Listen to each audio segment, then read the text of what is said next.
Bismillahirrahmanirrahim. Assalamualaikum warahmatullahi wabarakatuh. Alhamdulillah, wassalatu wassalamu ala Rasulillah Muhammad ibn Abdillah wa ala alihi wa sahbihi wa man walah, wa la hawla wa la quwwata illa billah. Qala rabbi shrah li sadri wa yassir li amri wahlul 'uqdatam min lisani yafqahu qawli. Radina billahi rabban wa bil islami dina wa bi Muhammadin nabiyyan wa rasula, amma ba'd. Ma'asyiral muslimat, ibu-ibu kaum muslimah yang mudah-mudahan kita yang hadir di sini maupun yang sedang dalam perjalanan, kita doakan mudah-mudahan Allah Subhanahu wa taala senantiasa memberkahi kita semua, dan mudah-mudahan Allah berkahi usia kita. Allah jadikan keluarga kita keluarga yang sakinah, mawaddah, warahmah. Amin ya rabbal alamin. Ibu sekalian yang berbahagia, ini infonya pertemuan pertama Ibu setelah libur panjang. Mudah-mudahan sudah siap untuk mengaji. Biasanya kalau anak sekolah libur panjang nulis aja keder Bu. Rada kaku. Baik ibu-ibu sekalian yang berbahagia, ini pertemuan pertama kita setelah liburan. Kita akan berkenalan dengan salah seorang perempuan hebat.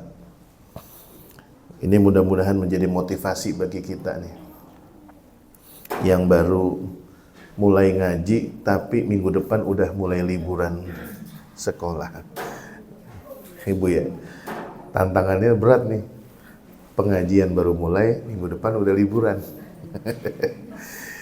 Ini dari pengurus Majelis Taklim kayaknya sengaja nih Bu, supaya ngebahas tentang sosok Ummu Sulaim bintu Milhan, seorang wanita.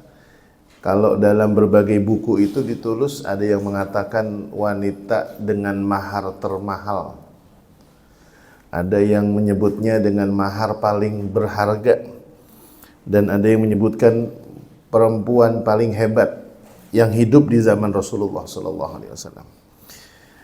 Harapan kita mudah-mudahan setelah kita berkenalan dan menggali tentang sirah, tentang biografi seorang wanita yang dipanggil dengan sebutan Ummu Sulaim. Dalam kesempatan lainnya, beliau ini bergelar dengan gelar Ar-Rumaiso. Rumaiso. Nanti akan kita bahas kenapa disebut dengan Rumaiso, yang artinya wanita dengan mata yang memiliki keindahan. Matanya indah gitu. Kalau hitamnya bagus, putihnya putih bagus. Kalau mata kita isinya hitam doang, bagus nggak? Hitam semua gitu matanya, mengerikan. Kalau anak-anak pang tuh yang matanya ditato kan, naudzubillah min dzalik tuh, ngeri. Atau putih semuanya, udah innalillahi berarti kalau putih semua. Nah, ini Rasulullah SAW pernah memberikan gelar kepada perempuan mulia, sahabiyah sebutannya begitu, yang bernama Ummu Sulaim, yang memiliki nama asli yaitu Sahlah. Sahlah adalah nama asli dari sahabat wanita ini atau sahabat Rasulullah dari kalangan Ansor. Ansor ini siapa Bu? Kalangan Ansor. Siapakah orang-orang Ansor? Orang-orang Ansor itu adalah orang-orang Madinah, itu disebut dengan golongan Ansor. Kalau yang berhijrah dari Mekah ke Madinah namanya Muhajirin. Mereka yang berhijrah dari Mekah menuju ke Madinah disebut orang-orang Muhajirin. Ummu Sulaim ini adalah seorang wanita. Kalau kita sebut anaknya, ibu-ibu pasti langsung kenal nih. Beliau punya seorang putra, salah satu di antara putra beliau yaitu sahabat Anas bin Malik. Nah, tapi ayahnya Anas, siapa namanya tadi? Malik. Ibu kenal ya? Oh, enggak. Oh, iya.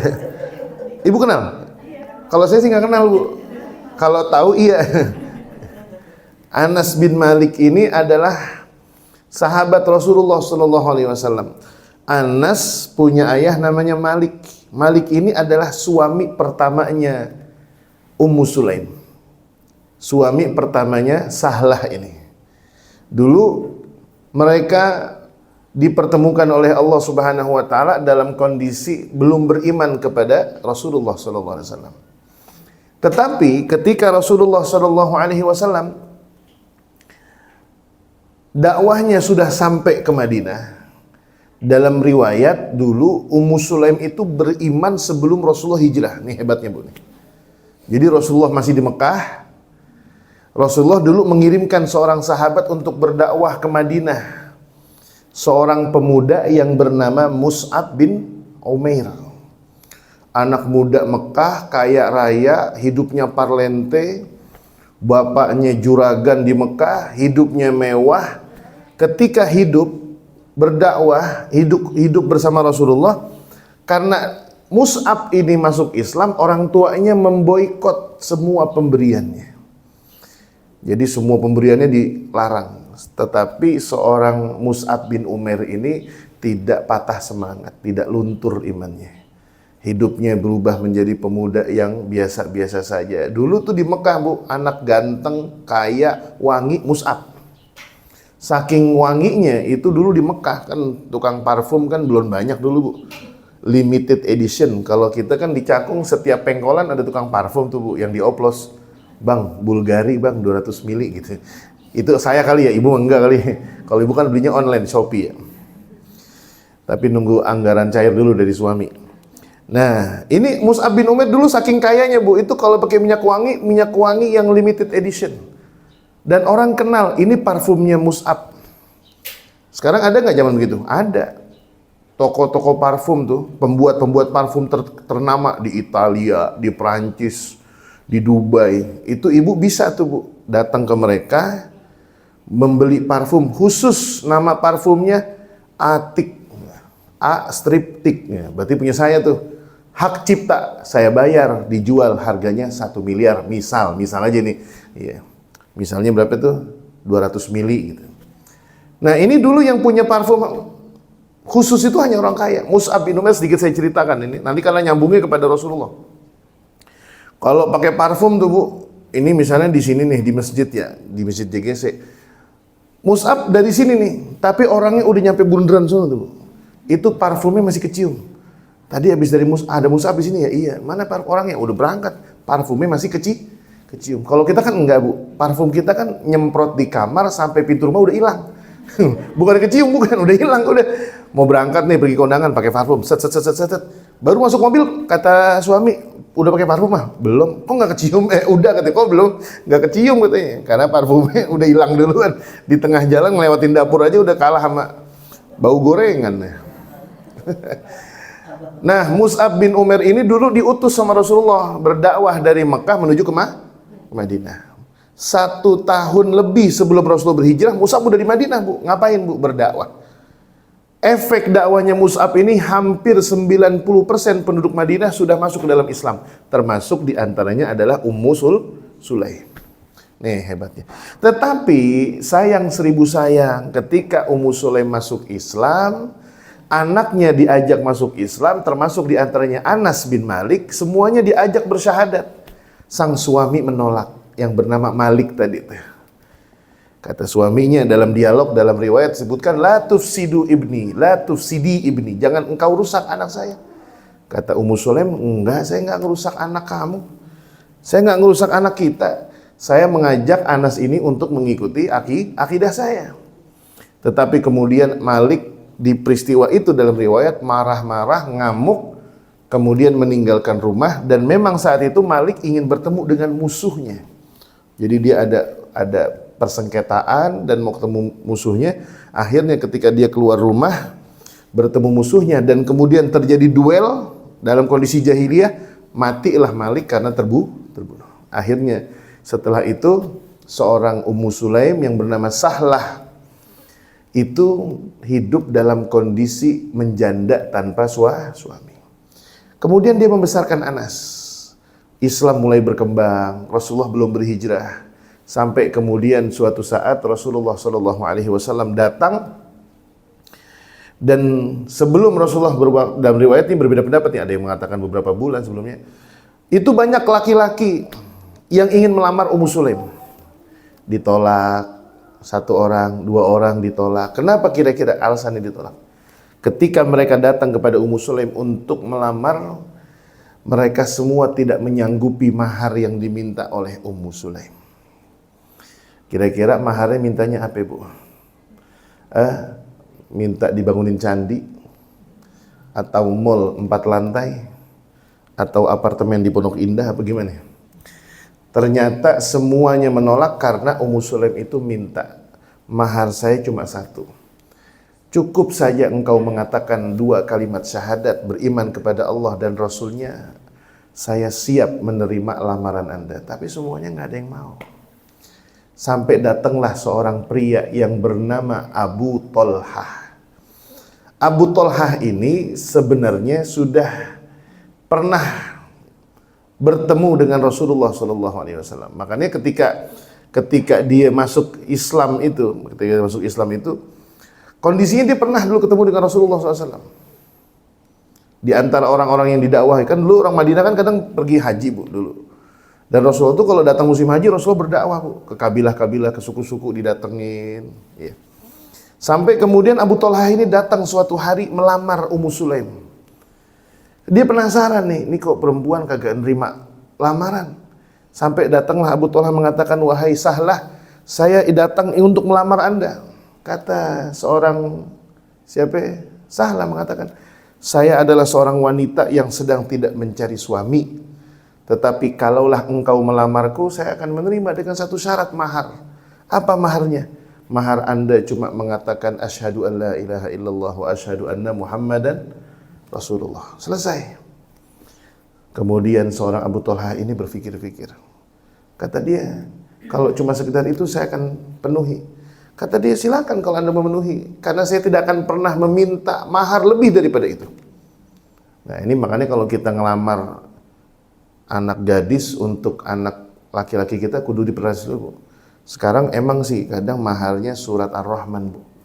Tapi pernikahannya di Tribrata, pernikahannya di Balai Sudirman. Maharnya sih murah, Bu, surat Ar-Rahman. Tapi biaya resepsinya 500 juta. Kan empot-empotan juga, sama aja. Nah, yang sekarang perlu dipelajari nanti hikmahnya dari Ummu Sulaim adalah begitu simpelnya permintaan seorang Ummu Sulaim. Akhirnya Abu Tolhah menerima, Bu. Ini pernikahan dicatat dalam sejarah, tidak ada perempuan yang menjadikan maharnya dalam pernikahan dengan 2 kalimat syahadat kecuali Ummu Sulaim. Ummu Sulaim doang. Yang lain mungkin ada yang maharnya surat Ar-Rahman, ada yang suratul Fatihah juga ada yang pakai cincin dan sebagainya. Tetapi untuk Ummu Sulaim ini cuma minta syarat dari Abu Tolhah, kalau Anda ingin kalau Anda ingin ingin masuk atau ingin meminang diriku, cuma 1. Ikuti agama Muhammad, beriman kepada Allah dan beriman kepada Rasulullah SAW. Akhirnya diterima oleh Abu Tolhah. Abu Tolhah mengucapkan 2 kalimat syahadat dan menikahlah mereka. Dari sini berarti kita lihat Anas ini memiliki seorang ayah tiri. Tetapi Abu Tolhah ini nggak sembarangan, Bu. Abu Tolhah ini adalah seorang pengusaha yang kaya raya, orang yang soleh. Dan nanti akan ada sebuah cerita bagaimana Abu Tolhah ini ternyata seorang yang derma, seorang yang rajin sedekah. Bahkan nanti dalam sebuah ayat Al-Quran, di dalam surat Ali Imran ada ayat yang berbunyi lan tanalul birra hatta tunfiqu mimma tuhibbun. Ini efek dari keberkahan doa Rasulullah, Bu, kepada siapa? Kepada Ummu Sulaim dan kepada Abu Tolhah. Abu Tolhah itu nama aslinya Sahal. Jadi kalau tadi istrinya namanya Sahlah, ini suaminya namanya Sahal, Bu. Saya punya encing, suaminya namanya Zubaidi, istrinya namanya Zubaidah. Itu benar-benar, Bu, the real of jodoh. Istrinya namanya Zubaidah, istrinya namanya Zubaidi. Kalau ada suami namanya Maimun, istrinya Maimunah itu berarti the real of jodoh. Ada yang namanya Maimunah di sini, Bu? Ibu Maimunah ada? Ibu Maimunah? Ada yang Mumun. Itu panggilanmu, Mumun. Iya. Nah, ini sahabat Ummu Sulaim ini kemudian apa? Ketika beliau berkeluarga ini diberkahi Allah Ta'ala. Dan banyak kisah, nanti saya akan ambilkan 3 kisahnya saja. Salah satu di antara kisahnya adalah bagaimana seorang Abu Thalhah berumah tangga itu menjadikan Allah sebagai panduan, sebagai poros. Ketika turun ayat lan tanalul birra hatta tunfiqu mimma tuhibbun. Ini awal juz 4 nih, Bu. Lan tanalul birra, kalian itu tidak akan mencapai derajat albir, kebaikan, hatta tunfiqu mimma tuhibbun, sampai kalian itu mampu, sampai kalian itu bisa menginfakkan sesuatu yang kalian paling sukai dari harta. Kita kalau ditanya nih, Bu, hari ini harta ibu yang paling ibu sukai apa, Bu? Rumah, mobil, tanah, handphone, iPhone dan seisinya, iPhone dan seisinya. Berarti kan ada m-banking semua tuh kan. Pastikan kita suka nih, ada sesuatu barang yang barangkali nggak mungkin kita kasih ke orang.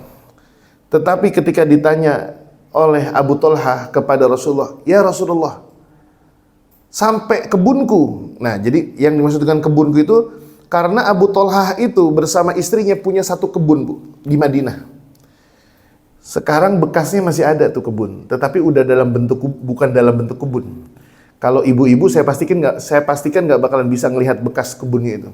Karena cuma bapak-bapak doang. Bapak-bapak itu kalau dari pintu 20-21 Masjid Nabawi, itu ada satu tempat yang dimana kalau diangkat itu karpet, ada granit atau marmer yang bentuknya lingkaran 3 biji gitu. Ada bentuknya melingkar kayak sumur tapi 3 biji. Itu apa ceritanya? Itu adalah bekas sumur yang dimiliki oleh Abu Thalhah. Dan kenapa sumur itu menjadi sumur yang paling berharga bagi Abu Thalhah? Pertanyaan itu, jawabannya adalah karena itu kebun punya sumur yang jumlahnya 3, dan itu sumur airnya paling enak. Karena kan di Madinah nggak ada Zam-Zam, Bu, kecuali sekarang kan. Zam-Zam aja udah diimpor dari Mekah, dibawa pakai mobil-mobil tangki. Nah, ini di Madinah dulu ada sumur, sumurnya itu paling air enaknya. Dan itu ada di kebunnya Abu Thalhah. Pohonnya rindang, kurmanya enak, lezat. Kemudian tanahnya bagus, airnya juga enak. Dan saking enaknya itu air, Rasulullah itu kalau minta air minum di situ. Kira-kira bangga nggak tuh? Ibu punya usaha sop kaki sapi. Waduh, ketahuan Ustadz hobinya makan sop kaki sapi. Sop kikil atau sop Betawi, soto Betawi misalnya. Ibu yang lagi dagang tiba-tiba datang guru ibu, ustazah atau ustadz datang. Nah, Pak Ustadz mau ngapain? Mau makan. Ustadz emang seneng makan saya nih? Oh seneng. Langganan, Bu, udah lama. Kira-kira kita kan seneng banget ya. Masya Allah, guru cocok sama masakan warung kita. Ini Abu Thalhah punya sumur, airnya diminum sama Rasulullah SAW. Bahkan para sahabat itu cemburu. Waduh, Abu Thalhah enak banget itu, sumurnya dimampirin terus sama Rasulullah SAW. Makanya pas turun ayat lan tanalul birra hatta tunfiqu mimma tuhibbun, sampai kalian mampu menginfakkan sesuatu yang kalian suka dari dunia. Kita nggak akan sampai derajat iman yang paling tinggi sebelum kita berusaha melepaskan harta yang paling kita cintai. Ibu nih misalnya hadir di acara Munasoroh, tahu Munasoroh, Bu? Penggalangan dana buat Palestina. Wah, dibuka donasi. Kalau kita kan donasi paling cari uang yang paling lecek, Bu, ya. Ada warna merah, biru, kan gitu urutannya ya. Merah, biru, hijau, terus ungu apa nemu? Oh 10.000 ya, Ibu hafal ya, saya kagak hafal, Bu. Ungu, terus coklat ya, sama yang warna abu-abu tuh. Nah kita kalau lagi sedekah kan kita cari yang abu-abu dulu nih, yang udah bau-bau amis sisa kembalian ikan kembung tuh. Iya, kita masukin dah. Pernah nggak kira-kira kalau ada donasi Palestina nih, angkat tangan, set. Saya setengah saham saya lepaskan untuk Palestina. Waduh. Alphard saya tinggalin nih sama BPKB-nya, tapi sisanya di Pegadaian belum saya tebus. Bu, luar biasa nih, Bu. Abu Thalhah mengatakan, wahai Rasulullah, sampai kebunku. Kata Rasulullah, bahkan kebunmu. Dari situ dia berdiri, Bu. Nih gambaran Ummu Sulaim nih, Bu. Setelah itu dia berdiri dari sisi Rasulullah mengatakan, ya Rasulullah, aku infakkan itu kebun untuk Allah dan Rasulnya. Selesai? Belum. Dia pulang, dia temui keluarganya, dia temui siapa? Ummu Sulaim, dia temui Sahlah, dia temui anak-anaknya yang lahir daripada Abu Thalhah. Ketika ditemui di kebun itu, Ummu Sulaim sedang bermain-main dengan anaknya, lagi makanin kurma yang ada. Abu Thalhah tanpa banyak basa-basi menggandeng istrinya, "Ukhruju, keluarlah kalian dari kebun ini." Bahkan dalam riwayat dikatakan ada anak bu, anaknya yang lagi ngunyah kurma itu sama Abu Thalhah, dimasukkan jemarinya ke dalam mulutnya itu anak, kemudian dikeluarkan isi kurma dan dibuang. Keluarkan kurma ini dari mulutmu hai anakku. Fa innama anfaqtuha lillahi wa lirasuli. Aku sudah infakkan kebun ini untuk Allah dan Rasulnya. Kebayang nggak bu kalau suami ibu yang berbuat itu? Pergi ngaji bawa mobil, pulang jalan kaki. Bang, tadi berangkat ngaji pakai mobil, pulang kok jalan kaki? Iya, tadi di pengajian ada penggalangan dana buat Palestina. Terus mobilnya aku infakin buat Palestina. Mobil kita kemana? Ya udah kagak ada mah. Kita kasih buat mereka, buat berinfak. Kira-kira tuh bu, kira-kira apa yang ibu lakukan? Ibu nelpon psikolog? Apa ibu ngambil koper buat pindah rumah? Anak-anak suruh beres-beres, ayo cepetan. Papa udah mulai kagak bener. Yuk. Kopernya turunin. Masukin baju seperlunya, kita ke rumah nenek yuk. Ayah kayaknya mulai ada gangguan sedikit nih. Gitu bu, berat gak bu? Berat bu, tetapi tidak untuk seorang Ummu Sulaim. Beliau yang tidak merasa terganggu dengan sikap suaminya yang menginfakkan harta terbesarnya.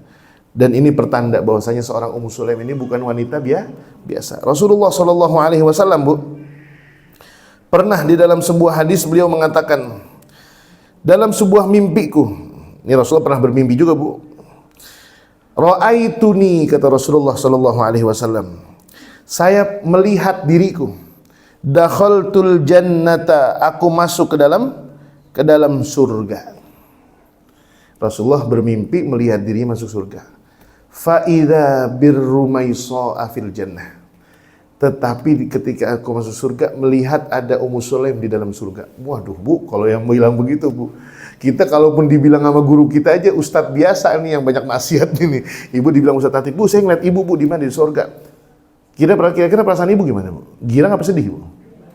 Kalau saya emang enggak bu, saya dikit guru saya sedih. Astagfirullahaladzim, ustadz saya masih pengen hidup, jangan dilihatin surga dulu. Ini tanda-tanda udah mau meninggal. Enggak, maksudnya apa bu? Maksudnya apa? Ini adalah tanda dari Rasulullah. Dan kira-kira ada nggak sahabat atau laki-laki dari kalangan sahabat atau perempuan dari kalangan sahabat yang digituin sama Rasulullah? Ada. Contohnya siapa? Bilal bin Rabah. Bilal bin Rabah seorang budak belia dulu, orang pertama yang masuk Islam dari kalangan budak bersama Rasulullah SAW. Orang pertama ngikut Rasulullah dari zaman susah di Mekah, ikut ke Madinah, kemudian diangkat menjadi muazzinnya Rasulullah SAW. Ada satu amalan yang menyebabkan Bilal masuk ke dalam surga, padahal orangnya masih hidup. Apa kata Rasulullah SAW ketika beliau bermimpi, dia mengatakan dan dia diberikan kesempatan masuk ke dalam surga dalam mimpi itu. Rasulullah kemudian mengatakan, wahai Bilal, ra'aituni fil jannah, aku melihat diriku dalam surga dan aku melihat dan kemudian aku mendengar suara terompah sendal seseorang di dalam surga. Kemudian aku bertanya kepada Jibril dan kata Jibril itu adalah suara sendalnya Bilal. Ketika Rasulullah bangun sholat subuh bersama sahabatnya, ketemu dengan Bilal, ditanya di hadapan sahabat, apa amalan yang engkau lakukan sampai memiliki amalan seperti itu bu? Ini manusia-manusia hebat bu, zaman Rasulullah bu. Punya amalan kecil ternyata. Apa kata Bilal? Saya wahai Rasulullah punya amalan saya apa? Ringan. Saya nggak pernah kalau wudu kecuali setelah wudu sholat 2 rakaat. Kita bisa nggak begitu? Kita habis wudu sholat 2 rakaat sunnah. Namanya sunnah wudu. Bisa nggak kita? Nggak bisa. Berat tuh. Kadang kan wudunya aja udah gampang. Habis wudu udah langsung rapi. Pakai baju, pakai koko, pakai peci, berangkat. Padahal cuma sekedar wudu, sholat 2 rakaat. Ini buah hasil dari keistimewaan. Bukan sholat 2 rakaatnya bu, yang bikin Bilal masuk surga. Betul, itu bisa jadi amal masuk surga. Tetapi yang berat itu istiqomahnya. Satu lagi saya tambahin nih cerita, tapi di luar dari ceritanya Ummu Sulaim. Ada dulu di zaman Rasulullah seorang sahabat namanya Muawiyah bin Muawiyah. Muawiyah bin Muawiyah. Muawiyah bin Muawiyah Al-Muzani. Ini seorang sahabat, Bu.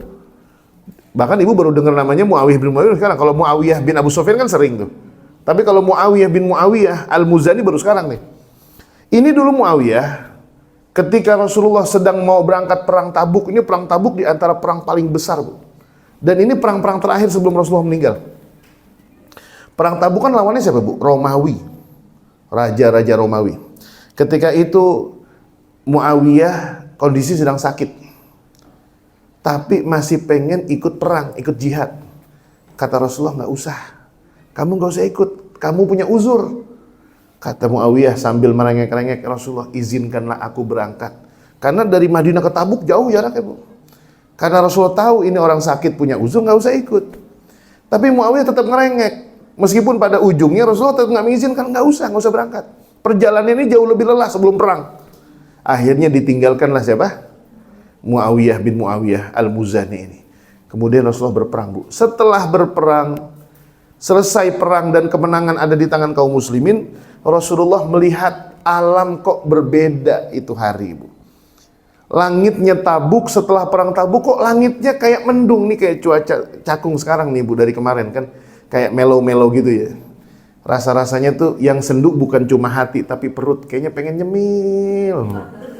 Mie rebus habis, pengen seblak habis, pengen somai habis, pengen bakso, begitu aja kalau musim hujan, Bu.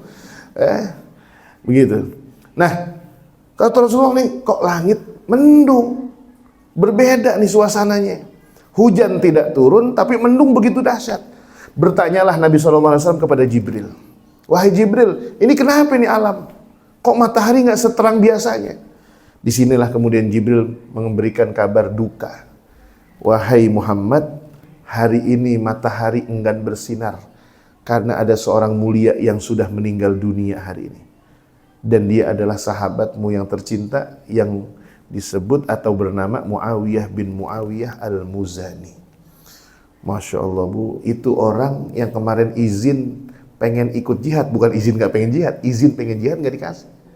Tetapi Rasulullah justru bertanya, kok ini orang meninggal gak jihad, meninggalnya bukan syahid, tapi kok meninggalnya bisa bikin alam begitu.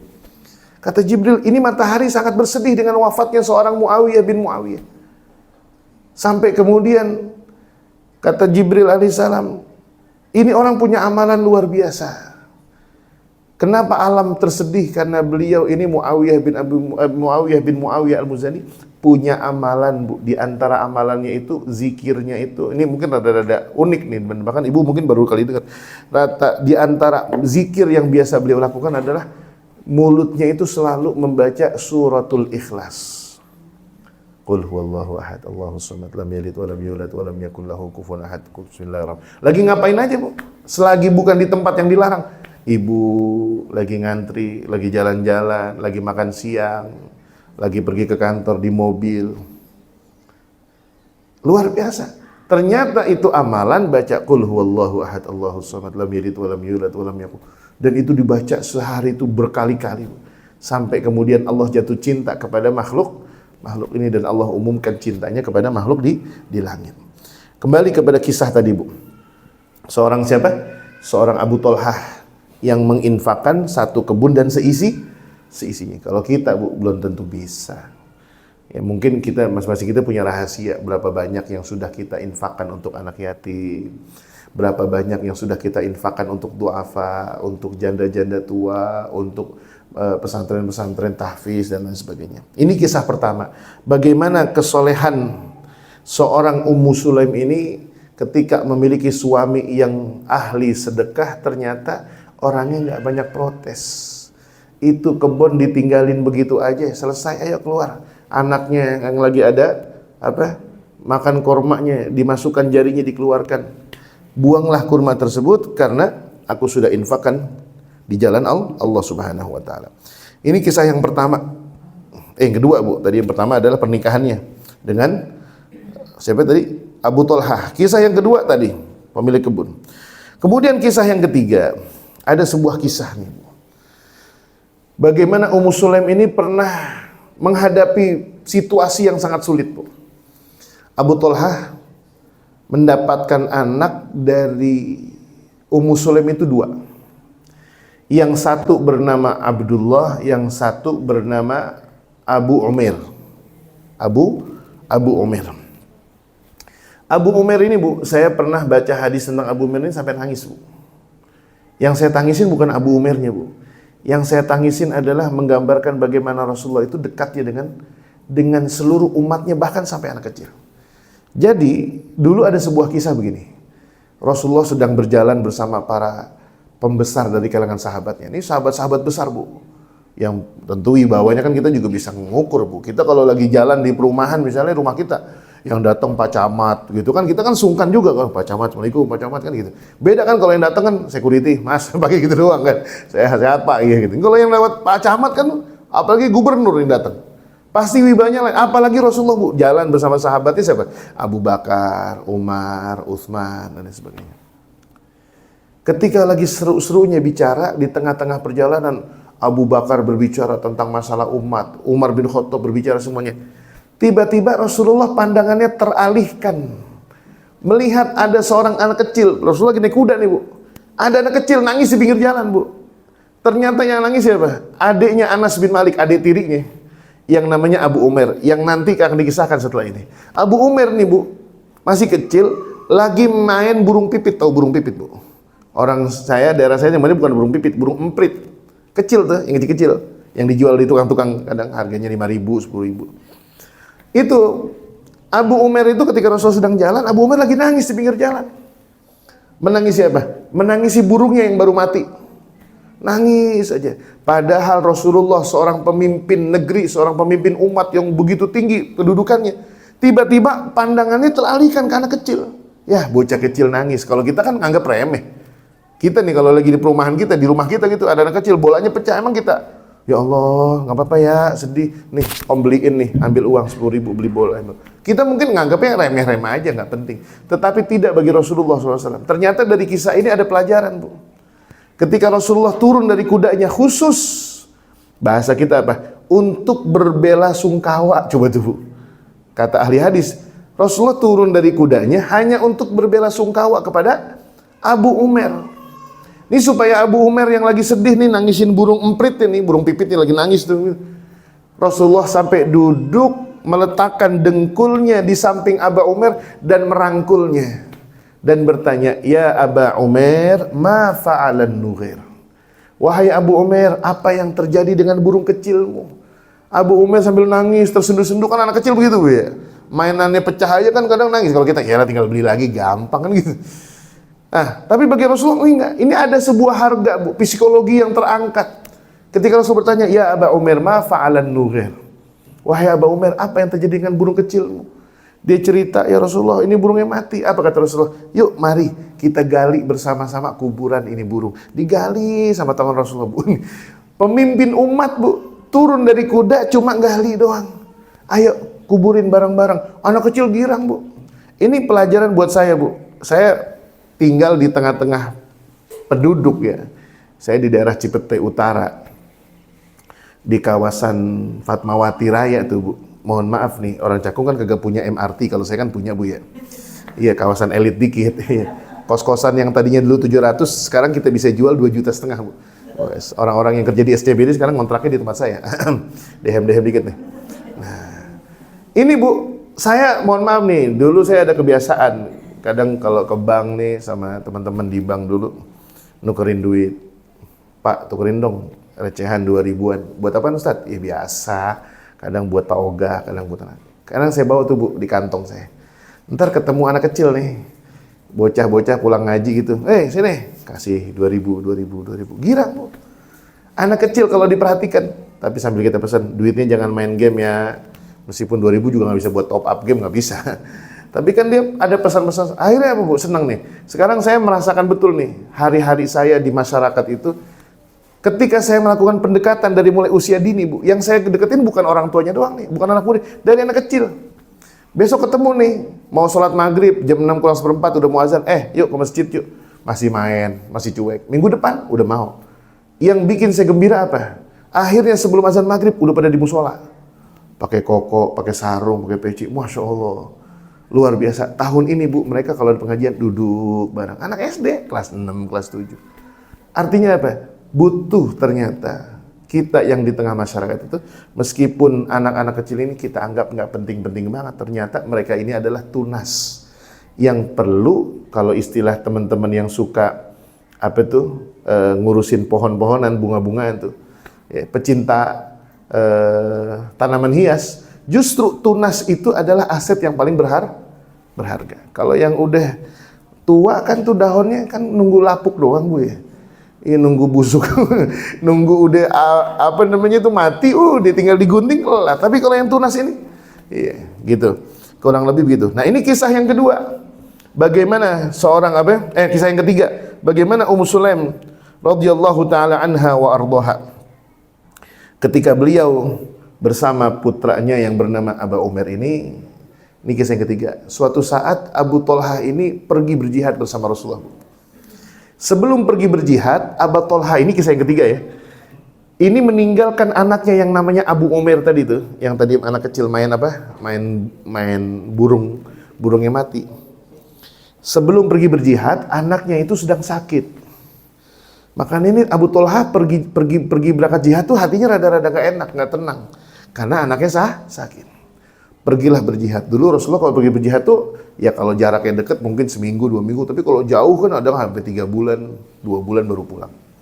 Sampai kemudian ketika pulang dari jihadnya, ternyata Ummu Sulaim ini menghadapi situasi yang tidak mudah. Apa yang terjadi di rumah tangganya? Anak kecilnya itu meninggal dunia karena sakit. Tetapi di waktu yang bersamaan, sore hari itu suaminya datang dari perjalanan jauh, dari jihad fisabilillah. Ini Ummu Sulaim bingung nih. Anaknya sudah meninggal, sudah dikuburkan. Sementara suaminya hari itu harus pulang atau akan pulang dari jihad fisabilillah. Kira-kira ini kan bukan kehilangan 1-2 butir telur, Bu. Kita bukan lagi kehilangan 1 pasang 2 pasang sendal. Yang kehilangan adalah seorang nyawa dari anak tercinta. Dan ini anak adalah buah hasil dari pernikahan Ummu Sulaim dengan Abu Thalhah. Bukan Anas yang meninggal, bukan anak tiri, ini anak kandungnya. Ketika itu Ummu Sulaim mengatakan kepada ahli keluarganya, hari ini suamiku akan pulang. Tolong tidak ada seorang dari kalian yang akan berbicara dan memberitakan tentang kabarnya Abu Umair yang meninggal dunia. Akhirnya sepakatlah keluarga. Datanglah Abu Thalhah. Datanglah Abu Thalhah. Ketika datang, biasa disambut dengan penuh kehangatan. Duduk, diberikan minum, ditanya, abang mau makan? Makan. Ini dabi kita aja Bu ya. Abang mau makan? Iya mau makan. Disiapin makanan. Selesai makan, suaminya tanya, gimana kabar anak kita? Jawaban Ummu Sulaim mengatakan, dia saat ini dalam kondisi yang lebih baik. Ini belum diperjelas Bu. Karena Ummu Sulaim berasumsi, berharap, beranggapan meninggalnya Abu Umair yang sudah meninggal ini insya Allah kondisinya lebih mulia di sisi Allah. Maksudnya itu. Kemudian malam itu Ummu Sulaim mengalihkan pertanyaannya, anaknya nggak sempat dilihat, dan kemudian malam itu mereka melakukan hubungan layaknya suami istri. Selesai, ketika pagi hari Abu Thalhah mengatakan, bawakan kepadaku anakmu. Sebelum dijawab, Ummu Sulaim mengatakan, wahai suamiku. Ini riwayatnya banyak nih Bu yang dalam hadis ini. Ummu Sulaim mengatakan, wahai suamiku, bagaimana pendapatmu jika ada satu keluarga yang pernah mendapatkan pinjaman sesuatu, dan pinjaman itu kini diminta kembali oleh pemiliknya? Apakah yang dipinjamin itu berhak atau berkewajiban mengembalikan barang pinjamannya? Kata Abu Thalhah, udah pasti dong. Kita kalau udah dipinjemin sesuatu, kalau sudah jatuh tempo harus dikembalikan, gimana Bu? Harus dikembalikan. Kita dipinjemin nih Bu, silakan kalau mau pakai mobil saya. 2 hari nggak apa-apa, nggak dipakai. Tapi besok hari Minggu saya mau pakai ya, tolong dikembalikan sebelum jam 7. Karena saya jam 9 mau berangkat. Oh iya. Tapi kalau kita kemudian nggak balikin, dosa nggak Bu? Dosa. Ummu Sulaim membuat kinayah, membuat perumpamaan begitu. Kalau kita dipinjemin sesuatu oleh tetangga, kemudian tetangga tersebut meminta kita untuk mengembalikan barang pinjamannya, apakah kita berhak mengembalikan? Kata dia pasti, kita wajib mengembalikannya. Kemudian kata Ummu Sulaim, begitu juga anak kita. Anak kita yang dipinjami oleh Allah sebagai amanah dari Allah, kini sudah diambilnya. Ada beberapa riwayat. Riwayat yang pertama, Abu Thalha sedikit marah. Kenapa engkau tidak memberitahukan kepadaku dari semalam? Kenapa engkau tidak memberitahukanku dari semalam? Ada riwayat yang mengatakan Abu Thalha tidak marah, cuma terdiam dan kemudian mengambil tangan istrinya, kemudian berangkat ke rumah Rasulullah untuk mengadukan perihal ini. Rasulullah pun nggak tahu kalau anaknya Ummu Sulaim meninggal. Faghoda, dalam hadis begitu, faghoda ila Rasulillah. Kemudian mereka berangkat. Artinya ghoda itu kalau bahasa Arab artinya mereka berangkat di waktu duha. Itu ghoda itu. Matahari lagi terang berarti. Sebelum zuhur namanya ghoda. Bil ghuduwi wal asal. Faghoda ila Rasulillah. Kemudian mereka berangkat ke rumah Rasulullah menceritakan kisah itu. Tetapi kemudian Rasulullah di ujung kisah itu mengatakan barakallahu lakuma fi lailatikuma. Semoga Allah memberkahi malam kalian. Dari doa itu para ulama menyebutkan Ummu Sulaim setelah itu diberitakan hamil. Dan hamilnya itu beruntun. Besoknya hamil, lahir beda berapa tahun, hamil lagi. Masih punya anak, dalam riwayat 9 anak. Itu keluarga diberkahi. Ibu dengar langsung, astagfirullahaladzim, 9. La ilaha illallah Muhammadur Rasulullah.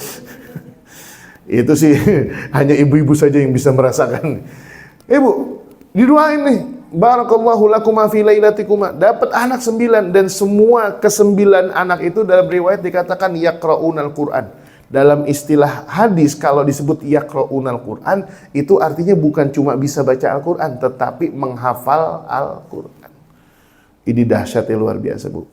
Dari kisah yang 3 tadi yang kita sampaikan, ada pelajaran yang paling utama adalah bahwasanya akidah itu adalah di atas segala-galanya, Bu. Saya pernah ada jadwal pengajian rutin di daerah Pondok Labu, Bu, Jakarta Selatan, Pondok Labu. Pengajian hari Rabu pagi, pengajian ibu-ibu, pengajian tentang akhlak. Ketika selesai pengajian, saya biasa kan kalau di sini kan snack begini, Bu, ya. Itu kalau pengajian, karena pengajian di masyarakat umum gitu, itu penyajiannya lebih mengerikan lagi, Bu. Ini 1 piring buah, 1 piring makanan, 1 piring gorengan. Makanya ustadznya nggak kurus-kurus. Itu, Bu, saya mohon maaf itu saya visualisasikan lebih detail. Saya lagi makan gemblong, tahu gemblong kan, Bu, ya? Manis kan gemblong, ya? Saya baru gigit 1, datang nih ibu-ibu usia paruh baya, air matanya sudah mengalir, Bu. Dalam hati saya, wah masalah berat nih kayaknya nih, dia mau konsultasi.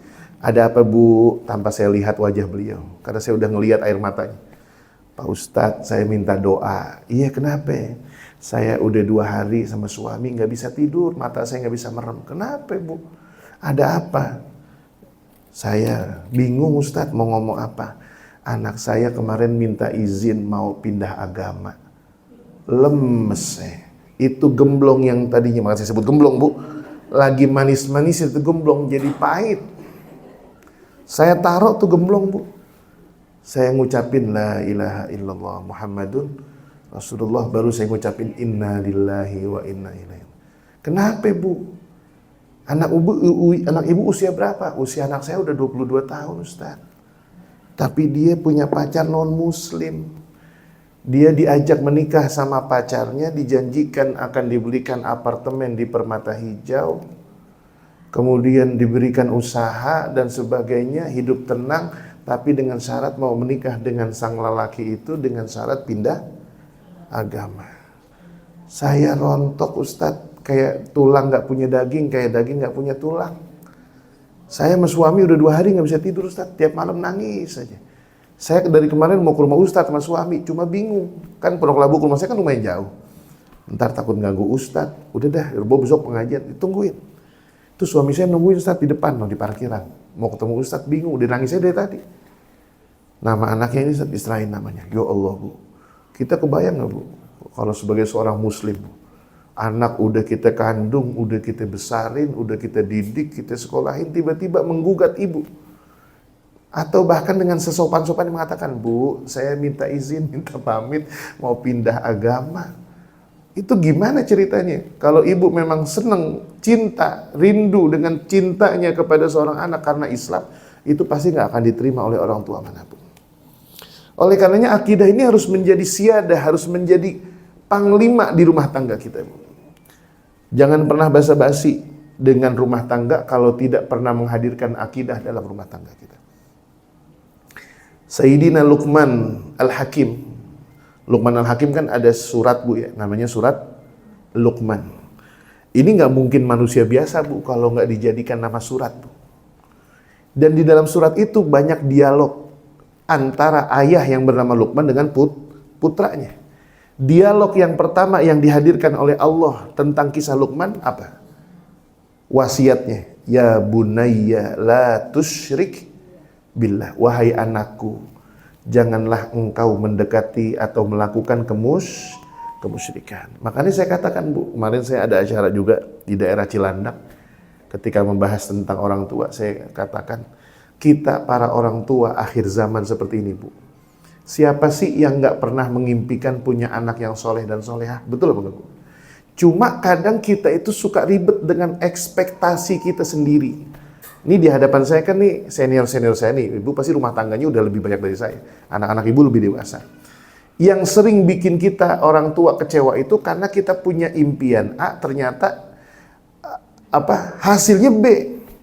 Kita pengen anak kita penghafal Al-Quran, anak kita nggak mampu, akhirnya kita kecewa. Kita pengen anak kita jadi dokter, anak kita jadi teknik. Anak kita harapkan kita jadi pilot, anak jadi dokter. Kadang suka meleset, padahal itu cuma profesi.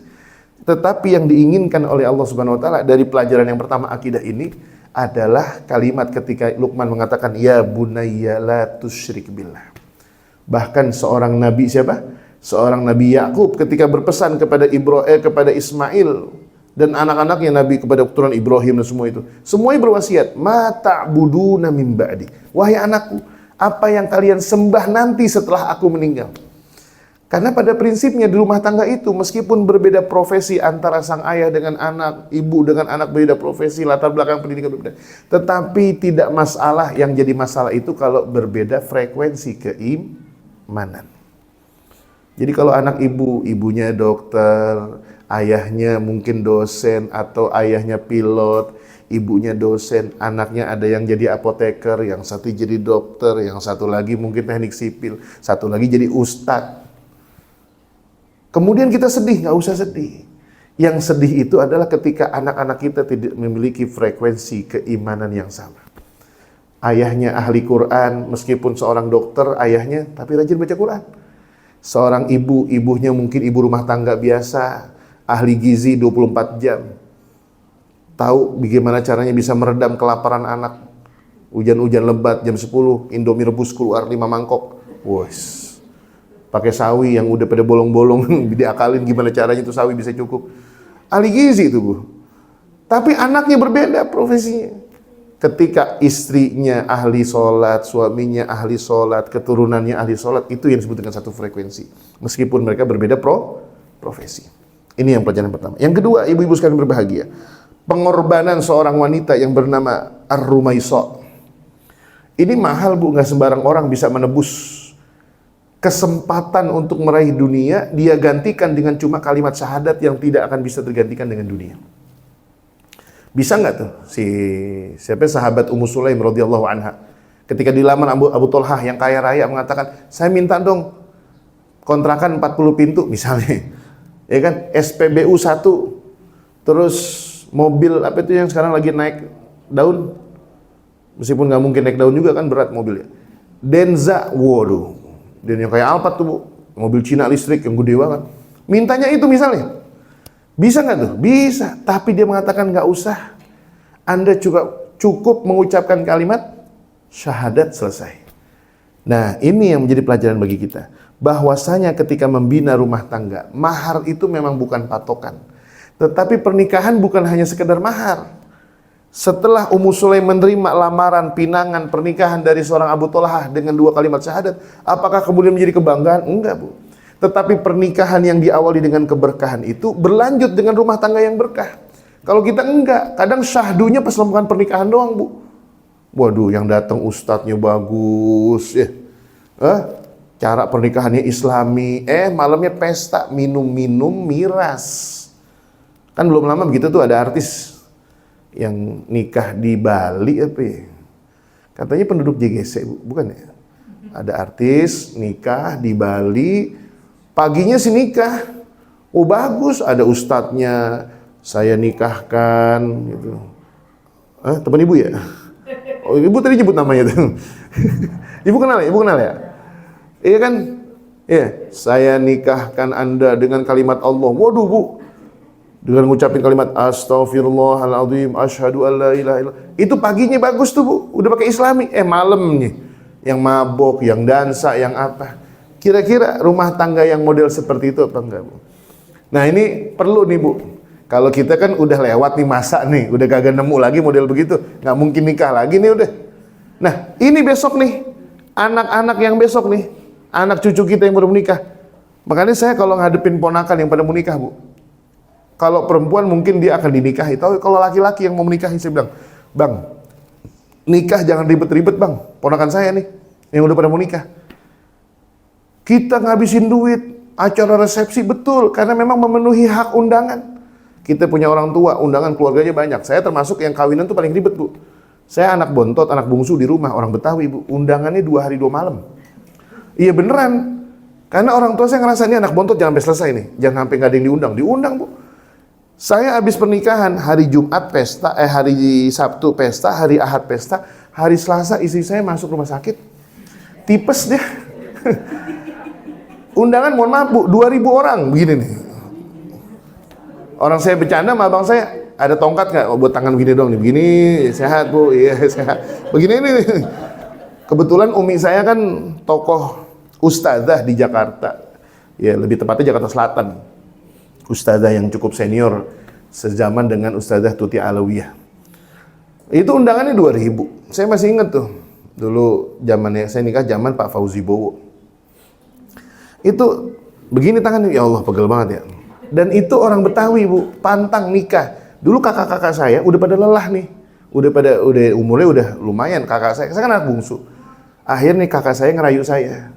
Saya panggilnya dulu tuh Aik, mau nggak nikah di gedung? Maksudnya apa? Supaya kagak capek. Karena dari mulai anak pertama sampai anak nomor 8, saya anak nomor 9 bu. Itu semua nikah di rumah. Yang acaranya 2 hari 2 malam. Nah saya ini kakak saya udah pada lelah nih, anaknya udah gede-gede. Saya dirayu supaya nikah di gedung. Supaya, kan gedung sebentar bu. Akad nikah, jam 8, jam 12 selesai. Jam 1 udah pulang tuh.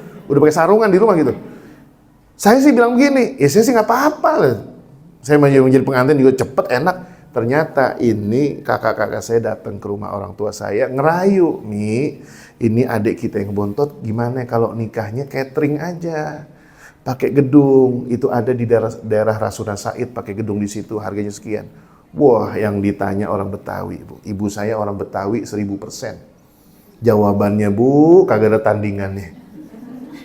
Lu kalau nggak mau ngurusin adik lu nggak apa-apa, yang kawin anak gua, duit gua.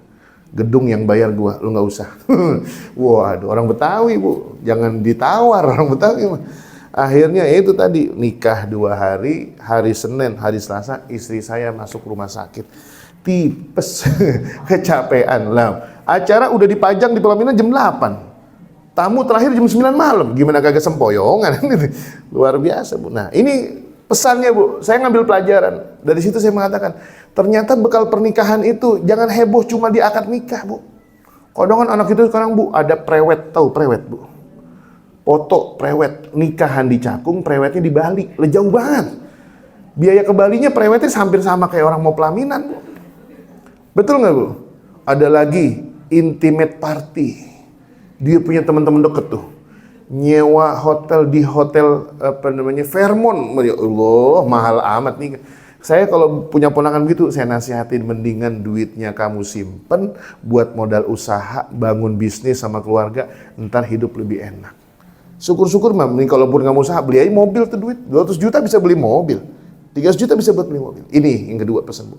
Ummu Sulaim ini mengajarkan kepada kita bagaimana rumah tangga itu diawali dengan yang simple, yang berkah, kemudian hari akan diberikan keberkahan yang lebih dahsyat lagi. Yang ketiga, Bagaimana seorang Ummu Sulaim ini bisa memberikan cara yang terbaik berkomunikasi dengan suaminya. Suami baru pulang lelah-lelah nih Bu, nggak ditanya macam-macam. Bang, mau minum apa? Bang, mau makan apa? Nih, saya cuma bikin ini doang. Ayo makan. Ditemenin kalau makan. Handphone ditaruh dulu. Kalau mau check outan entar dulu. Kalau sama suami kan gitu ya. Suami kalau lagi makan samping ibu jangan lagi ambil check out. Ntar suami ngelirik, ya Allah baru pulang, baru terima gajian udah mau check out aja kan gitu. Suami jadi kagak enak. Sabar dulu, taruh gitu. Kalau sebagai istri itu, suami pulang lelah-lelah. Ini POV dari suami nih Bu, pulang lelah, sambut dengan senyuman. Jangan tagihan, senyuman. Ya, duduk, ngobrol, pakai baju yang paling indah, yang dia senangi, wanginya yang enak, jangan bau gorengan, jangan bau bawang. Begitu. Kalau kita kan enggak, Bu. Nikah udah 10 tahun, 20 tahun, 30 tahun, udah ngerasa biasa. Kadang suami pergi, rambut lagi acak-acakan.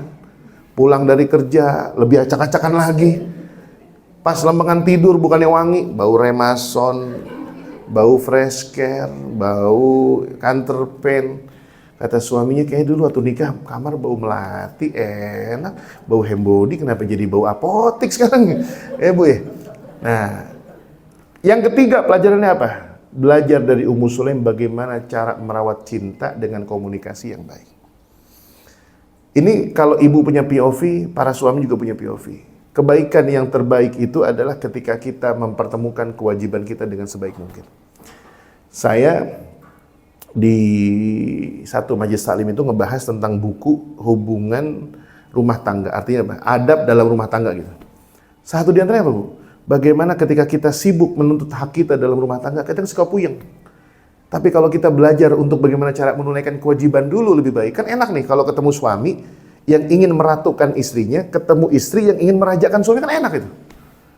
Dari situ kemudian apa? Apa yang didapat dari pasangan itulah yang dia syukuri. Bukan yang dia keluhi kan gitu. Ketika suaminya punya kebiasaan buruk, kalau habis mandi itu anduk ngeletak aja begitu. Kata istri, susah amat apa ya? Bawa anduk cuma dibawa, taruh jemur gitu. Ini suami kadang habis mandi ngeletak gitu. Sama juga Bu. Kata suami, emang nggak bisa apa ya kalau ngambil duit di dompet tuh bilang gitu, bilang. Sampai di jalan pas ngisi bensin, lah duit kok nggak ada ini ya. Bensin udah diisi. Bensin udah diisi. Pas mau bayar duitnya kagak ada. Ditelepon, mah duit aku kok hilang. Iya Pak, tadi aku beli ayam. Ngambil duit ayam. Duh gimana tuh? Kata suaminya, emang nggak bisa apa ya? Bilang dulu ngambil duit. Itu kalau kita cuma membicarakan kekurangan-kekurangan pasangan kita, Bu, udah roboh dari duluan. Makanya kata Rasulullah, akhlak yang paling indah menjaga hubungan rumah tangga kita apa? Kata Rasulullah, fa in kariha minha khuluqan, kalau ada suami yang rada kurang suka sama 1, 2, 3 sifat istri yang tidak mengenakan, kata Rasulullah, itu hal yang lumrah. Tetapi harus diingat, wa radiya minha khuluqan akhar. Suami kalau cuma ngelihatnya yang jeleknya aja dari pasangan, ya pasti akan ngeluh mulu. Tapi kalau kita ngelihat istri yang mohon maaf kadang kalau dipanggil datangnya baru 1 menit, 2 menit, mah iya dulu. Kan kita nggak tahu dia lagi ngapain, ngelepitin baju, apa nidurin anaknya. Kalau kita, ya Allah, gara-gara gitu doang masa mau cerai?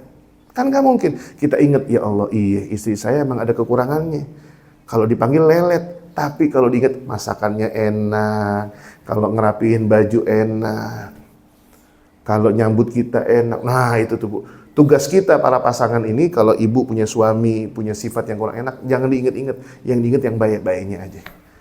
Para suami juga begitu. Kalau ada yang nggak enak dari istri, jangan diingat-ingat. Yang sering ingat yang baik-baiknya aja. Ini pelajaran dari Ummu Sulaim. Dan yang terakhir, ibu-ibu sekalian berbahagia. Dari sekian banyak pelajaran yang datangnya dari seorang Ummu Sulaim adalah bahwasanya beliau itu, di antara bentuk perhatian kepada keluarga adalah mereka ditarbiyah dengan tarbiyah yang terbaik. Ibu tahu nggak Bu, Anas bin Malik mulai ikut hidup bersama Rasulullah diserahkan oleh ibunya di usia berapa? 9. Udah gede ya? SD kelas berapa itu? Dalam riwayat yang paling masyhur dan sahih berapa Bu? 6 tahun. 6 tahun udah dititipin Rasulullah. Rasulullah datang nih hijrah masuk ke Madinah, udah seminggu di Madinah. Ummu Sulaim membawa Anas yang usianya baru 6 tahun. Mengetuk pintu Rasulullah mengatakan, ya Rasulullah, ha Anas yakhdumuka. Wahai Rasulullah sallallahu alaihi wasallam, Ini Anas yang akan membantumu. Artinya apa? Kalau Anas udah membantu seorang makhluk mulia bernama Muhammad SAW, nggak mungkin kerja namanya itu. Udah menjadikan orang yang ditarbiyah oleh Rasulullah. Ini orang tua, Bu. Kita dulu mungkin menyadari orang tua kita itu adalah orang yang tidak pandai mengajari kita Al-Quran. Kita baru sekarang menyadari kalau orang tua kita itu bukanlah orang yang pandai mengajarkan kita ilmu pengetahuan, betul. Tetapi ikhtiar para orang tua kita dulu, mereka menitipkan kita kepada orang-orang yang mereka husnudzon akan mampu mendidik kita. Dan itu bagian dari perjuangan mereka.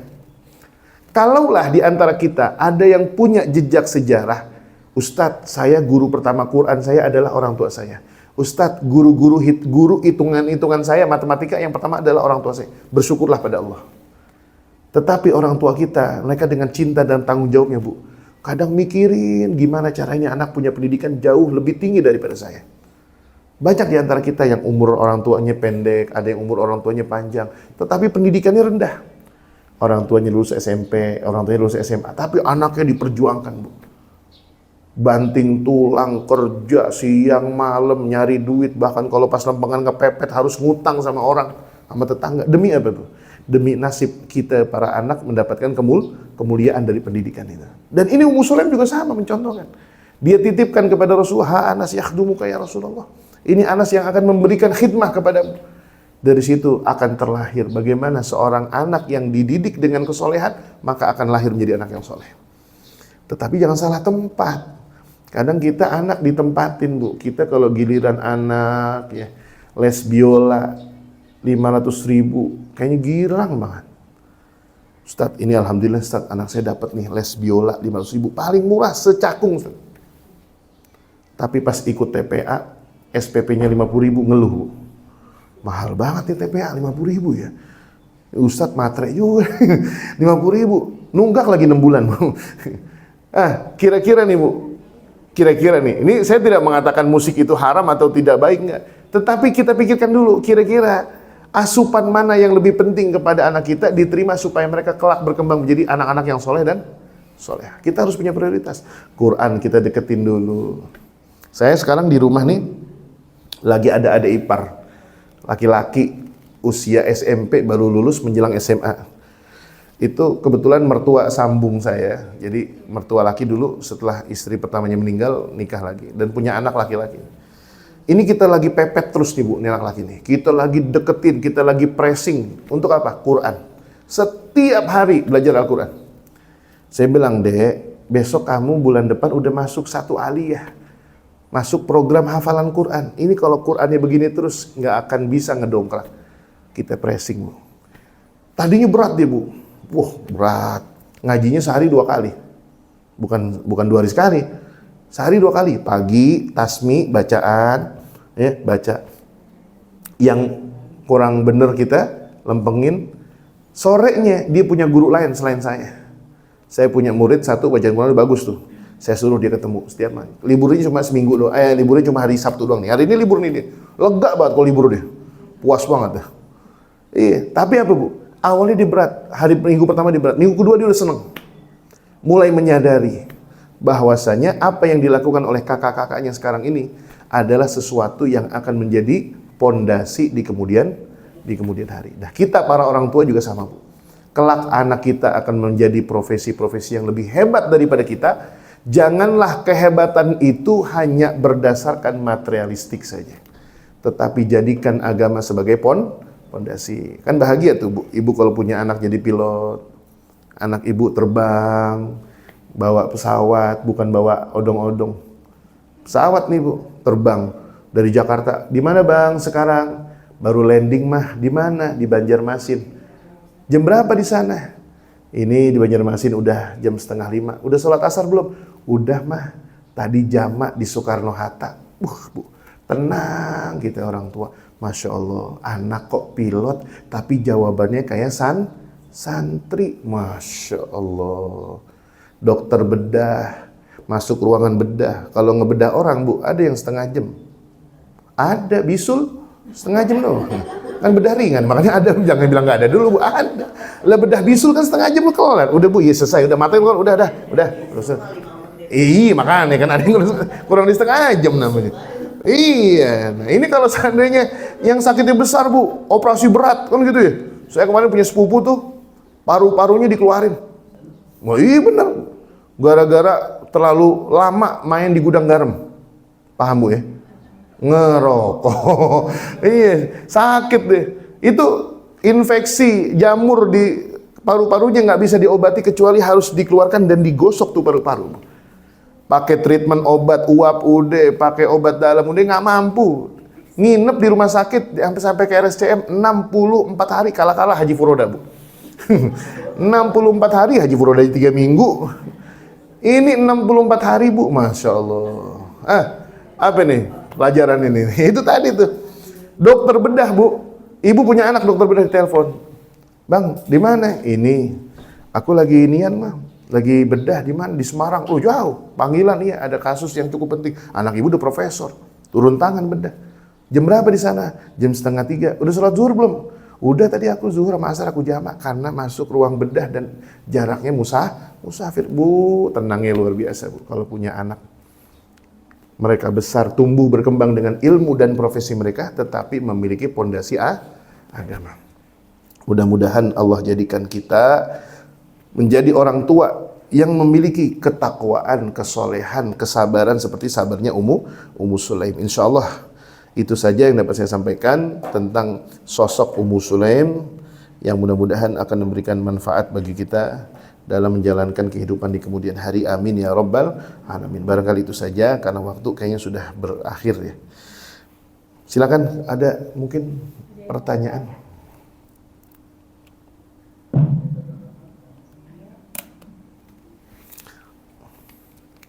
Nggak ada Bu ya? Ini langsung ditutup aja.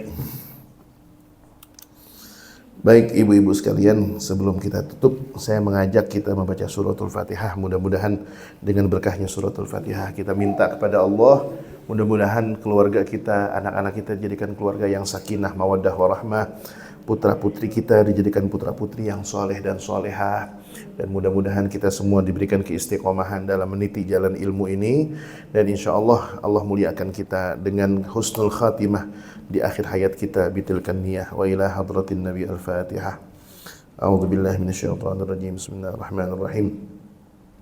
Alhamdulillahi rabbil alamin arrahmanir rahim maliki yaumiddin iyyaka na'budu wa iyyaka nasta'in. اهدنا الصراط المستقيم صراط الذين أنعمت عليهم غير المغضوب عليهم ولا الضالين ربنا اغفر لنا ولوالدينا آمين بسم الله الرحمن الرحيم الحمد لله رب العالمين اللهم صل على سيدنا محمد عبدك ورسولك النبي الأمي وعلى آله وصحبه وسلم تسليما عدد ما أحاط به علمك وخط به قلمك وأحصاه كتابك وارض اللهم عن ساداتنا أبي بكر وعمر وعثمان وعلي وعن الصحابة أجمعين وعن التابعين وتابعين بإحسان إلى يوم الدين وأنا معهم برحمتك يا أرحم الراحمين اللهم انفعنا بما علمتنا وعلمنا ما ينفعنا وزدنا علما برحمتك يا أرحم الراحمين اللهم اهدنا بهداك واجعلنا ممن يسارع في رضاك ولا تولنا وليا سواك ولا تجعلنا ممن خالف أمرك وعصاك حسبنا الله ونعم الوكيل نعم المولى ونعم النصير وصلى الله على نبينا محمد وعلى آله وصحبه وسلم والحمد لله رب العالمين. Kurang lebihnya mohon maaf. Wabillahi taufiq wal hidayah. Wassalamualaikum warahmatullahi wabarakatuh.